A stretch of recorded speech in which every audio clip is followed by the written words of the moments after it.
हमारे चैनल में। आज हम बात करेंगे अमेरिका में हुए मिड टर्म पोल और दूसरा मुद्दा होगा जो एक अनप्रेसिडेंटेड चीज सामने आई G20 शिखर सम्मेलन में बाली में जो हुआ था इंडोनेशिया में। उसमें शी जिनपिंग ने जिस तरह से जस्टिन ट्रूडो जो कि कनाडा के प्राइम मिनिस्टर उनको जिस तरह से झिड़का था, धमकी दी थी, उसकी बड़ी चर्चा हो रही है और उसका एक अलग मतलब एक नेगेटिव मैसेज पूरी दुनिया में गया है। लेकिन पहले हम बात करते हैं जो मिड टर्म पोल हुए हैं अमेरिका में और उसमें हम अब ये देख रहे हैं कि रिपब्लिकन एक बार फिर से भारी पड़ते दिख रहे हैं। जो मैं आपको थोड़ा सा बता दूं कि सेनेट में रिपब्लिकन को 49 और डेमोक्रेटिक पार्टी को 48 सीटें मिली हैं। हालांकि बहुमत के लिए 50 सीटें जीतना अनिवार्य था। हाउस ऑफ रिप्रेजेंटेटिव में भी ट्रंप भारी पड़े हैं। यहां पर रिपब्लिकन पार्टी को 211 सीटें और डेमोक्रेटिक पार्टी के हिस्से में 195 सीटें आई हैं। इस पूरे मुद्दे पर बातचीत करने के लिए इसके आगे क्या असर होंगे, इस पर बातचीत करने के लिए मेरे साथ मौजूद है आपके जाने पहचाने डॉक्टर गुलरेज शेख, अंतर्राष्ट्रीय मामलों के जानकार जिनका एनालिसिस काफी पसंद किया जा रहा है और डॉक्टर साहब का अपना भी एक यूट्यूब चैनल है गुलरेज शेख के नाम से। मैंने उसका लिंक अपने सब्सक्रिप्शन बॉक्स में बाकायदा डाल दिया है, आप उसे देखें, सब्सक्राइब करें और एनालिसिस देखें, तब आपको समझ में आएगा कि कितनी गहराई है। डॉक्टर साहब जय हिंद। जय हिंद। डॉक्टर साहब, जैसे मैंने अपने इंट्रो में ही बताया कि जो मिड टर्म पोल अमेरिका में हुए उसमें एक बार फिर से रिपब्लिकन का पलड़ा भारी लग रहा है। हालांकि अंतर ज्यादा नहीं है, लेकिन अपनी साख को कह सकते हैं रिपब्लिकन ने डूबने से बचाया है। क्या लग रहा है आपको, इसको किस तरह से देखते हैं? और हाँ, जब ये चुनाव हुए थे उससे पहले रिपब्लिकन ने यह भी कहा था कि हम जो भी यहां पर गड़बड़ियां हुई हैं उसकी जांच भी करवाएंगे अगर हम जीत गए तो क्या बाइडेन के खिलाफ जांच होगी? देखिए, आप जो कह रहे हैं ना कि रिपब्लिकन्स ने अपनी साख बचा ली है, नहीं, मैं ये बात नहीं मानता। साख बची है जो बाइडेन और डेमोक्रेट्स की, क्योंकि जो साफ साफ नजर आ रहा था कि पॉलिटिकल ब्लड बात हो जाएगा अमेरिकन मिड टर्म में डेमोक्रेट्स का, जो कि नहीं हुआ। और सेनेट पर उनका अच्छा खासा अभी प्रभाव है, कब्जा भी है, मतलब सेनेट में तो उनकी मेजोरिटी है और कांग्रेस में रिपब्लिकन्स की मेजोरिटी है।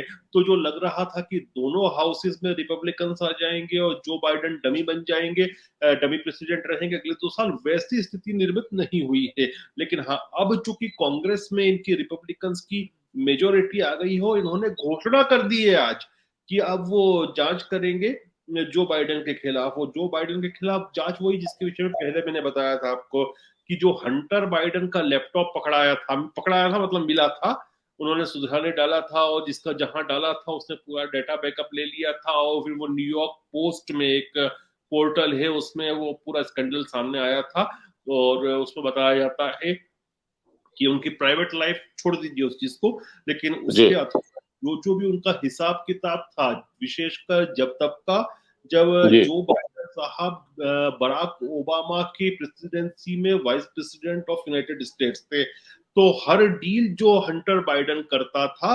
उसमें एक शब्द आया है कि बिग गाय का 10%। अब माना ये जा रहा है कि ये बिग गाय जो 10%, मिस्टर 10%, जैसे वो बेनजीर भुट्टो के हस्बैंड को कहते थे ना मिस्टर 5%, तो ये गाय जो मिस्टर 10% हर डील में 10% माल लेता था, वो जो बाइडेन है।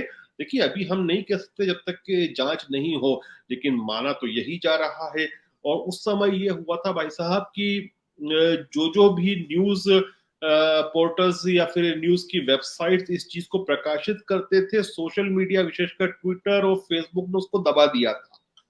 और मार्क जकरबर्ग ने तो एक बार ये कहा था कि एजेंसीज ने हमको कहा था ये करने का, हो सकता है FBI ने कहा हो। और हमने ये भी देखा कि किस तरह से डोनाल्ड ट्रंप के घर के ऊपर छापा पड़ता है। यूएस की इतिहास में पहला पूर्व राष्ट्रपति है डोनाल्ड ट्रंप जिसके घर पे छापा पड़ा, और वो चीजें बताया जाता है कि जो गोपनीय दस्तावेज बरामद किए, ये सब चीजें सामने आई। तो कहीं ना कहीं उस चीज को दबा दिया गया ताकि जो बाइडेन चुनाव जीते और डोनाल्ड ट्रंप चुनाव हार जाए। और उसके बाद भी हम देख रहे हैं कि पिछले 2 साल से अमेरिका की जो एजेंसीज है रिपब्लिकन्स के ऊपर हाथ धो के पीछे पड़ी हुई हैं। अब ऐसा लगता है कि वक्त आ चुका है रिपब्लिकन्स के पास कि बदला ले, और बदला कि इन्वेस्टिगेशन ओपन की जाए जो बाइडन और उनके सुपुत्र बोले कुपुत्र बोले जो भी हैं हंटर बाइडन उनके खिलाफ, कि उस 10 ईयर में जब ये महोदय उपराष्ट्रपति थे तब क्या किसी प्रकार का भ्रष्टाचार हुआ। उसमें ये भी आता है कि चीनी कंपनियों को भी फायदा पहुंचाया गया बतौर वाइस प्रेसिडेंट, वो सब चीजें भी बातें आती हैं सामने। तो अब देखना है क्या निकलता है। लेकिन एक बात स्पष्ट है कि मैंने पहले भी कहा था कि अगर जो बाइडन दोनों हाउसेस में हार जाते हैं तो उनके खिलाफ महाअभियोग आता, लेकिन अभी महाअभियोग लाने की कोशिश कर सकते हैं, हो सकता है कांग्रेस में लाए लेकिन वो सेनेट में पास नहीं होगा, लेकिन उनकी जो छवि धूमिल होगी। और हो सकता है कि अब सुपीना किया जाए, सुपीना मतलब वहां पर जब सदन में बुलाया जाता है सदन के आदेश से हंटर बाइडन को दूसरे अधिकारियों को, तो उसकी जो लाइव ब्रॉडकास्ट होगा उससे सोचिए आप कि जो बाइडन की छवि पर और उनकी पार्टी की छवि पर क्या इफेक्ट आएगा। हो सकता है कुछ पाया जाए, तो संभवतः भी कुछ भी नहीं कह सकते, हंटर बाइडन के ऊपर किसी तरह की कार्रवाई भी हो, अगर होती है तो भी फिर जो बाइडन की स्थिति क्या होती है और डेमोक्रेट्स की स्थिति क्या होती है। तो लेकिन मुझे जो लगता है कि होगा फाइनली कुछ भी नहीं, लेकिन मीडिया में खूब चीजों का मीडिया ट्रायल खूब होगी, डायरेक्ट लाइव ब्रॉडकास्ट किए जाएंगे जो सदन की कार्रवाई होगी, और उसमें पॉलिटिकल माइलेज एक दूसरे से लेने की कोशिश की जाएगी। रिपब्लिकन्स कोशिश करेंगे कि जो बाइडन और डेमोक्रेट्स की छवि को धूमिल करें ताकि 2024 के आते चुनाव में उनको फायदा मिले, और हो सकता है कि किसी प्रकार का बार्गेन भी हो कि ठीक है अब हम आपके खिलाफ ये नहीं कर रहे तो आप हमारे खिलाफ जो जांचें चल रही हैं, हो सकता है कि यदि पार्टी सपोर्ट करे तो फिर डोनाल्ड ट्रंप के खिलाफ जो जांचें चल रही हैं उसमें किसी प्रकार की नरमी हो, तो इस प्रकार का मोल भाव भी हो सकता है बड़े पैमाने पर, क्योंकि एक हाउस इनके पास है एक हाउस उनके पास है, प्रेसिडेंट जो बाइडन है। तो ये सब चीजें सामने आएंगी, लेकिन कुल मिला के बहुत सारे इंटरेस्टिंग चीजें यूएस की पॉलिटिक्स की, बहुत सारी जो अंदर की गंदगी है, गंदी लॉन्ड्री पब्लिक में धोई जाएगी, वो हमको भी दिखेगी। और मैं तो हमेशा कहता हूँ इन्वेस्टिगेटिंग जर्नलिस्ट जितने भी हैं उनको मैं बार बार कहता हूं कि आप बात करते हो कि यूएस चाइना के खिलाफ ये कर रहा है, चाइना के खिलाफ ये कर रहा है, हमने ये सैंक्शन लगा, भाई साहब जरा मालूम कर लो कि आपके सेनेट में और कांग्रेस में कितने चाइना के गुलाम बैठे हैं। और मालूम करने का सबसे आसान तरीका एक ही है कि जितनी चाइनीज कंपनीज अमेरिका में ऑपरेट करती हैं, पूर्व में या वर्तमान में कौन congressman Congress women senator Chinese companies के बोर्ड में रहे हैं, बहुत सारे मिलेंगे आपको। तो आप सोचिए कि वहीं से फिर पॉलिसी भी बनती है। तो ये चीजें सामने आ रही हैं, और मुझे लगता है कि आगे आने वाले जो 2 साल है ना वो बहुत इंटरेस्टिंग रहेंगे। लेकिन एक चीज और मुझे लगती है द्रविणी जी, कि हो सकता है कि जो बाइडन अगला चुनाव ही ना लड़े, और मुझे जो कैंडिडेट नजर आते हैं या नजर आती है वो है नैन्सी पेलोसी। क्योंकि नैन्सी पेलोसी की एक छवि जो यूनाइटेड स्टेट्स में और दुनिया भर में एक तो एंटी चाइना छवि बनी हुई है, क्योंकि वो टाइनामेन स्क्वायर के बाद से ही उनकी स्थिति ऐसी थी कि उन्होंने बिल्कुल एंटी चाइना स्टेट खुलकर लिया, अभी भी वो ताइवान के मामले में ताइवान लैंड की थी। तो हो सकता है, और एक ऐसा जो प्रतीत तो होता है, हालांकि उनके ऊपर भी बहुत सारे इस प्रकार के इल्जाम लगते हैं उन पे और उनके हस्बैंड पर कि वो स्टॉक्स को प्रभावित करते हैं, उससे डील करते हैं, वो सब चीजें ठीक है। बहुत सारे ऐसे कांग्रेसमैन और सेनेटर्स हैं अमेरिका में जिनके ऊपर इस प्रकार की बातें लगती है, लेकिन प्रत्यक्ष रूप से ऐसा कोई इल्जाम नहीं लगता उनके ऊपर कि इन्होंने यहाँ पैसा खाया। दूसरी एक जुझारू महिला की, लड़ने वाली महिला की छवि है। तो मुझे लगता है डेमोक्रेट्स के हाथ में सबसे अच्छा कार्ड कोई बचता है जब जो बाइडन के ऊपर काले बादल आते हुए नजर आते हैं, और हो सकता है कि 2 साल में वो इतने बूढ़े हो जाएं कि वो चुनाव लड़ने के लायक भी नहीं रहे, क्योंकि ऑलरेडी उनकी जो एज है वो बहुत तेजी से बढ़ती जा रही है, उसके प्रभाव भी दिखते हैं। तो नैन्सी पेलोसी वर्सेस या तो डोनाल्ड ट्रंप हो सकता है, क्योंकि दोनों ने हमेशा प्रतिद्वंद्विता की है, या फिर हो सकता है कि डोनाल्ड ट्रंप भी नहीं हो, अगर डीप स्टेट नहीं चाहता है तो हो सकता है डोनाल्ड ट्रंप को भी नॉन एलिजिबल कैंडिडेट बनाया जाए, और जो फ्लोरिडा के गवर्नर रॉन डी सेंटिस हैं ये वर्सेस नैन्सी पेलोसी हो, Ron DeSantis versus Nancy Pelosi हो, इससे भी इनकार नहीं किया जा सकता, या नेंसी पेलोसी वर्सेस ट्रंप हो, इससे भी इनकार नहीं किया जा सकता। लेकिन 2 वर्ष है, सबकी एज बहुत ज्यादा है, ट्रंप भी बूढ़े आदमी है, बाइडेन भी बूढ़े आदमी है, और पेलोसी तो जो है वो बाइडेन से भी 2 साल बड़ी है। जी जी। दोनों, ट्रंप भी और पेलोसी भी, बाइडेन बहुत तेजी से ढल रहे हैं। लेकिन अब क्या करें, अमेरिकन जो पॉलिटिक्स है वो बूढ़ों की पॉलिटिक्स बन गई है पिछले कुछ साल से। बिल्कुल आप ठीक कह रहे हैं डॉक्टर साहब। वैसे तो जो बाइडेन के बारे में तो कहा जाता है कि वो दिमागी तौर पर भी दुरुस्त नहीं है, उनकी जहनी जो हालत है वो ठीक नहीं है। अभी एक दिन उन्होंने एक वीडियो वायरल हुआ था जिसमें उन्होंने कहा था कि उनका बेटा इराक में मारा गया युद्ध में, जबकि वो मरा था कैंसर से। उन्होंने बहुत तो सारी बातें कही। उन्होंने क्या बोला मालूम है आपको? उन्होंने अभी जी बीच में कहा कि जब खरसोन से रूसी फौज निकलते हैं, थोड़ा मैं प्रोनाउंसिएशन कई बार गलत होता है, खैरसोन है खरसोन है जो भी है वो, तो वो कहते हैं कि फलूशा से निकले, फलूशा इराक में है। अच्छा। और तो बीच में उन्होंने हवा में भी हाथ मिलाया था। जी। तो अच्छा, ये जो डॉक्टर उनकी साहब, ये जो इलेक्शन अब जो 2 साल बाद होंगे, ये जो चुनाव के नतीजे आए हैं मिड टर्म पोल के, इसका कितना असर अमेरिका की पॉलिटिक्स पर, वहां की चुनावी राजनीति पर पड़ सकता है 2024 जब भी होंगे वहां चुनाव 2 साल बाद? तो उसमें कितना असर ये नतीजे डाल सकते हैं? और ये भी कहा जाता है कि अमेरिका में डेमोक्रेसी इज इन डिक्लाइन। इस वक्त जो बाइडेन का जो कार्यकाल है उसमें जो डेमोक्रेसी नीचे जा रही है, मतलब कमजोर हुआ है, कहीं ना कहीं अमेरिका कमजोर हुआ है। तो अब जैसे आप देख ही रहे हैं कि 36 का आंकड़ा अरब देशों से भी है, यानी सऊदी अरब तक भाव नहीं दे रहा है। तो क्या लग रहा है आपको आगे आने वाले चुनाव में? नहीं, डेमोक्रेसी डिक्लाइन में है इस बात को मैं नहीं मानता। जी डेमोक्रेटिक व्यवस्थाएं तो वहां पे चाक चौबंद अभी भी नजर आती हैं। ठीक है, डोनाल्ड ट्रंप के समय ज्यादा डिटोरिएट हुई थी, क्योंकि हमने जो देखा था वो 6 जनवरी में जो कुछ भी हुआ था कैपिटल हिल पे, और उन्होंने नतीजों को स्वीकार करने से मना किया था, और उनके जो सपोर्टर्स ने अटैक करने की कोशिश की थी कैपिटल हिल पर, वो डेमोक्रेसी डिक्लाइन में थी। तो जो बाइडेन के समय ऐसा नजर नहीं आता। लेकिन जो सऊदी अरब या यूएई या दूसरे जो पार्टनर दोस्त हैं, वो अब अमेरिका को वैसा भाव नहीं देते। उसका कारण ये नहीं है, उसका कारण ये है कि आप ये देखिए ना, कि एक समय था कि अमेरिका का जो दुनिया भर में ट्रेड में हिस्सेदारी थी वो कितनी थी वर्सेस आज कितनी है, लगभग 15 से 18% कम से कम भी कम हुई है पिछले 30 साल में। तो वो एक नुकसान अमेरिकन हेजेमनी को हुआ है इकोनॉमिकली।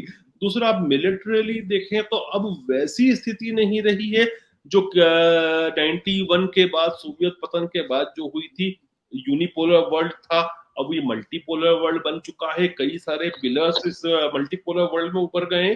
तो दूसरे देशों को भी चयन करने के लिए दूसरे पोल्स भी हैं, चाहे वो पोल रूस का हो, चाहे हिंदुस्तान का हो, चाहे चीन का हो। तो अमेरिका अब यूनिपोलर वर्ल्ड में नहीं जी रहा है। इसीलिए भी ये हो रहा है कि जिस प्रकार की उसको इज्जत मिलती थी वो अब नहीं मिल रही है। लेकिन हम उसको डेमोक्रेसी से कंपेयर नहीं करें। जहां तक 2024 के नतीजे किस तरह से प्रभावित होंगे ये कहना बहुत जल्दबाजी होगा। देखते हैं ये केस किस दिशा में जाता है, और मीडिया पब्लिसिटी किस तरह से मिलती है। दूसरी चीज, इकोनॉमी कहाँ जाती है यूनाइटेड स्टेट्स की, और ये रशिया वॉर किस तरफ जाती है, इस पे भी बहुत कुछ डिपेंड करेगा। यदि एक और बड़ी शर्मनाक हार अमेरिका को मिलती है जैसे अफगानिस्तान में मिली है, तो फिर रूलिंग पार्टी को ज्यादा नुकसान होगा। यदि इकोनॉमी ठीक चलती है या बेहतरी की तरफ जाती है, तो फिर डेमोक्रेट्स को कम नुकसान होगा, हो सकता है वापस सरकार बनाने। लेकिन यदि रिसेशन और दूसरी समस्याएं, जो इकोनॉमिक समस्याएं जैसे अनएम्प्लॉयमेंट वगैरह अगर बढ़ती है, तो फिर परेशानी बढ़ेगी। तो जी। इसलिए 2 साल का बहुत लंबा पीरियड, इसलिए बोलना बहुत जल्दबाजी होगी। ठीक ठीक है डॉक्टर साहब, अब मैं अगले जस्टिन ट्रूडो वाले मसले पर आऊं उससे पहले एक छोटा सा प्रश्न और मेरे दिमाग में उभर रहा है। वो ये है कि अमेरिका की सरपरस्ती में नेटो भी तो कमजोर हो रहा है। जैसे कल आपने देखा, ये मिसाइल का अटैक किया रूस ने, और उससे पहले फ्रांस ने भी कुछ ऐसा ही स्टेटमेंट दिया था। तो नेटो में भी तो दरार पड़ रही है। तो इसका मतलब यह है कि अमेरिका की ताकत तो कहीं ना कहीं घट रही है ना? मतलब कहीं ना कहीं उसकी से कम हो रही है, ये भी तो लोग देख रहे हैं। डेफिनेटली घट रही है, और जब आप कांस्टेंट वॉर्स में लगे रहेंगे तो आपकी शक्ति क्षीण पड़ेगी। ये हमेशा मानी गई बात है कि जो भी हेजेमन कंटिन्यू वॉर लड़ता रहता है, नॉन स्टॉप वॉर लड़ता रहता है, वो अपनी हेजेमनी को खो बैठता है। और अमेरिका ने कंटिन्यू ऐसी ऐसी जंगें लड़ी हैं जिसकी आवश्यकता नहीं थी उसको, जैसे मसलन इराक वॉर की कोई आवश्यकता नहीं थी, उसको इन्होंने लड़ा, उसके परिणाम सबने सामने देखे। तो ऐसी कई कॉन्फ्लिक्ट में अपने आप को इन्वॉल्व किया, और जब आप ऐसी कॉन्फ्लिक्ट में खुद को इन्वॉल्व करते हो तो फिर आपके रिसोर्सेज, किसी के पास असीमित रिसोर्सेज नहीं होते हैं, वो कोई भी देश को, तो आपके रिसोर्सेज डिप्लिक्ट होने लगते हैं। और फिर जब डिप्लिक्टिंग रिसोर्सेज होते हैं तो आपके अलाइज को आप प्रेशर करते हो कि आप और रिसोर्सेज पोर इन करो। डोनाल्ड ट्रंप का समय याद कीजिए, डोनाल्ड ट्रंप ने जापान से कहा था और पैसे दो सुरक्षा के नाम पर, उन्होंने दक्षिण कोरिया से कहा था कि और पैसे दो, वे जर्मनी को प्रेशराइज कर रहे थे, वे यूरोपियन यूनियन को नेटो को प्रेशराइज कर रहे थे। परिणाम स्वरूप ये हो रहा था कि देश दूर जाने लगे थे। अभी भी क्या हुआ कि अभी भी शुरुआत से आप देखिए, ना फ्रांस चाहता था ना जर्मनी चाहता था कि इस प्रकार से यूक्रेन जंग की जाए, लेकिन अमेरिका के प्रेशर में उन्होंने किया। आज उनकी इकोनॉमीज जब नेगेटिव जा रही है, आप ये उठाकर देखिए कि जितने यूरोपियन कंट्रीज में चुनाव हो रहे हैं, कहीं पर भी यूक्रेन विषय नहीं है। इंक्लूडिंग अमेरिका के चुनाव में भी बेसिक इकोनॉमी, एम्प्लॉयमेंट, इन्फ्लेशन, ये चुनावी मसले थे, ना कि यूक्रेन था। जब ऐसी स्थिति बनती है तो सरकारों के ऊपर प्रेशर आता है। हमने देखा बोरिस जॉनसन चले गए, जो कि वॉर के बड़े सपोर्टर थे। मारियो साहब थे इटली में, मारियो चले गए। अभी आप देखिए कि बुडापेस्ट में, हंगरी में, विक्टर ऑर्बेन ने क्या कहा है कि 18 बिलियन यूरो का सपोर्ट जो यूरोपियन कमीशन और यूरोपियन यूनियन लेके आ रहा है, उसके लिए प्रस्ताव यूक्रेन वॉर में सपोर्ट देने के लिए, उसको वो ब्लॉक करने की बात करता है हंगरी। तो यहाँ पर भी एक दरार दिखती है कि यूरोपियन यूनियन में भी दरार है, नेटो में भी दरार है। फ्रांस और जर्मनी बिल्कुल नहीं चाहते, लोगों ने तो सड़कों पर प्रदर्शन किया है क्योंकि उनके यहाँ किल्लतें हो रही हैं चीजों की, उनके यहाँ इन्फ्लेशन बढ़ रहा है। तो जब ऐसी स्थिति बनती है तो सरकारें हीट फेस करती हैं और अपने अलाइज पे दूर जाते हैं कि जिस अलाय के चक्कर में आपने इतनी बड़ी जंग की और आपकी आवाम परेशान हो रही है, तो फिर वो सरकार हीट फेस करती है और फिर वो रिपेल करना शुरू होता है। तो यही चीज हमको फ्रांस में दिखती है, यही जर्मनी में दिखती है, चेक में दिख रही है, यही हंगरी में दिख रही है। जी डॉक्टर साहब, आपने बिल्कुल ठीक कहा। ये अमेरिका जिस तरह से जंगों में उलझा रहा, उससे हासिल तो ऐसा कुछ नहीं हुआ। कि हंगरी की कहानी अलग भी है, क्योंकि हंगरी को कोई आप ढंग की डेमोक्रेसी भी नहीं बोल सकते। विक्टर ऑर्बेन कैसे हैं सब जानते हैं, एक तरह के वो ये कह सकते हैं कि इलेक्टेड तानाशाह हैं, और उनके पुतिन से बड़े घनिष्ठ संबंध भी हैं, तो ये भी एक कारण। और हंगरी का इसी वजह 13 अरब यूरो का पैसा रोक के रखा है यूरोपियन यूनियन ने कि आप अपनी डेमोक्रेसी को सुधारें तब हम रिलीज करेंगे, आप अपने भ्रष्टाचार कम करें तब रिलीज करेंगे। तो उन्होंने एक डिमांड ये भी रखी है कि जब तक हमारे 13 अरब रिलीज नहीं करोगे तब तक हम इनके यूक्रेनियंस के 18 अरब रिलीज नहीं होने देंगे। ठीक है, ठीक है, ठीक है। बड़ी दिलचस्प स्थिति है डॉक्टर साहब। अब मैं अगले मुद्दे पर आता हूं। जस्टिन ट्रूडो और शी जिनपिंग के बीच एक हॉट टॉक देखी गई G20 समिट में, जिसकी दुनिया भर में बड़ी चर्चा और वीडियो बड़ा तेजी से वायरल हो रहा है।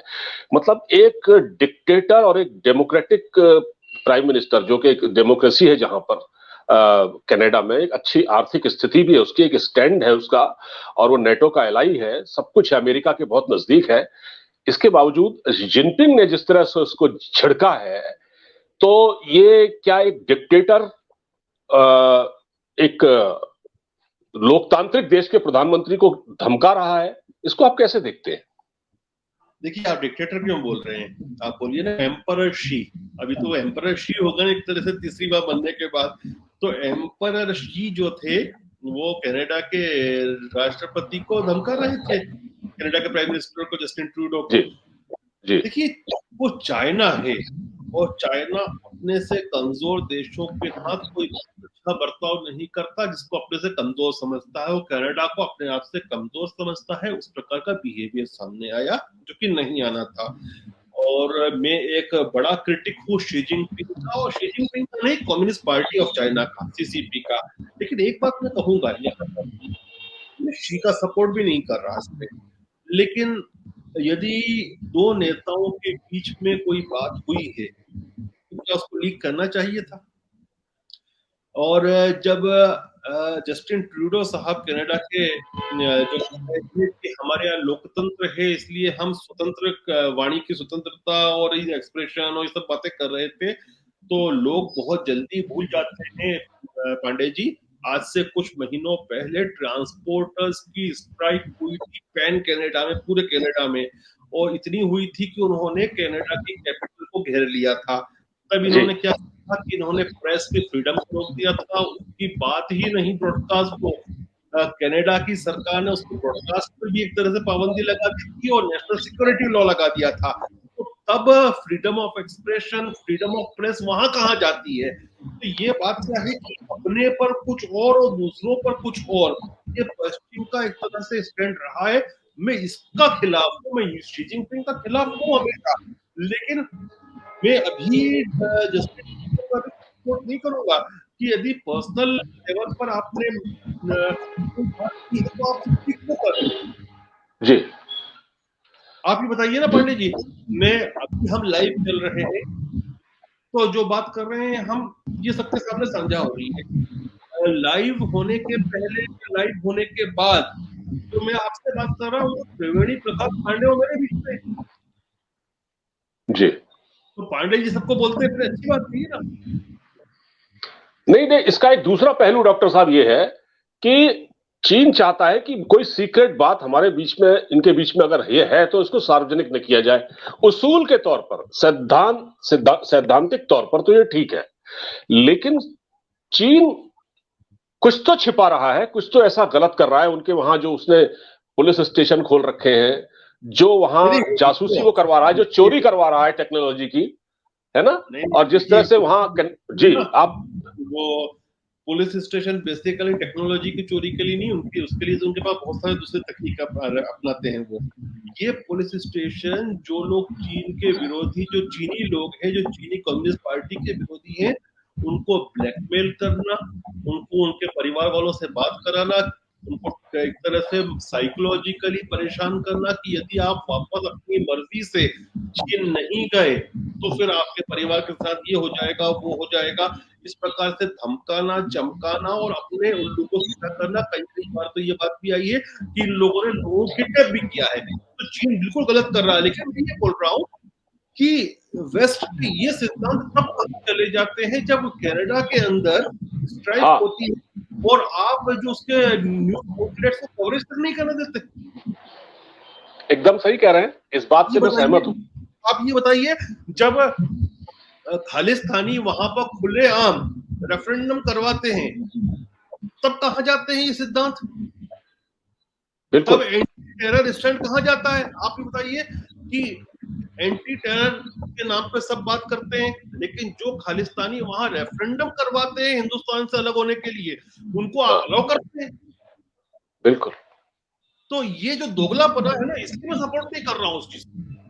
बिल्कुल ठीक कहा डॉक्टर साहब, आपने बहुत सही आपने कहा कि ये जो डबल स्टैंडर्ड है, जो दोहरापन है, ये नहीं होना चाहिए। वो क्या नाम है, वो पन्नू वगैरह, पन्नू जैसे लोग और ऐसे लोग वहां पर से जहर उगलते हैं, तब आप क्या करते हैं वहां पर? बिल्कुल सपोर्ट है, खालिस्तानियों को सपोर्ट है, इनके वहां ये होता है, ये वहीं से सारा ये मूवमेंट चलता है और खालिस्तानियों का एक बड़ा तबका वहां पर है। ये बात, इससे ये तो कोई ढकी छुपी बात नहीं है डॉक्टर साहब, बिल्कुल सही कह रहे हैं आप, बिल्कुल सही कह रहे हैं। और मैं ये भी मानता हूं, मेरे ख्याल में, दिमाग में ये भी आया, मैंने आपसे कहा भी था कि खैर चाइना का एक वो अपना एक अलग स्टैंड है, चाइना में डेमोक्रेसी नहीं है। तो जब जस्टिन ट्रूडो से वो इस तरह का व्यवहार कर सकता है, इतने ब्लंट तरीके से बोल सकता है, तो श्रीलंका और पाकिस्तान की तो कॉलर पकड़ लेता होगा वो, जिनका कुछ है ही नहीं अपना। तो ये भी एक बात तो है अपने आप में। खैर नहीं, उनको तो देखिए इनको तो कुत्ते की तरह ट्रीट करते होंगे जी। वहां पर कैसा ट्रीटमेंट मिलता होगा, जाकर आप और हम नहीं समझ सकते। वो बात बाहर भी नहीं आती कभी चीन से, तो कि जो ये बार वो बार तो चाइना जाते हैं, तब वो वहां तो पर उनका उनको जो कितने कितने घंटे वेटिंग में बिठाते होंगे, एम्परर शी से मिलने से पहले कितनी बार उनके कोविड होंगे, किस तरह के नेजल टेस्ट किए जाते होंगे, अंदर डाल के खून भी आता होगा, मालूम नहीं, क्या मालूम। बिल्कुल ठीक कहा आपने, बिल्कुल ठीक कहा डॉक्टर साहब। बहुत अच्छा लगा आज इस चर्चा को आपने काफी बहुत ही ढंग से आपने समझाया, और हम बात करते रहेंगे इन मुद्दों पर। पांडे जी, सो की एक बात कहता हूं मैं, हम अपने देश को मजबूत बनाएं तो ये सब हमारे गुलाम होंगे। बिल्कुल सही कहा क्या आपने, चीन, बिल्कुल ठीक कहा आपने डॉक्टर साहब। बिल्कुल सही एनालिसिस दिया आपने। आपका बहुत बहुत धन्यवाद डॉक्टर साहब, जुड़ने के लिए हमसे और समय निकालने के लिए। जय हिंद, जय भारत।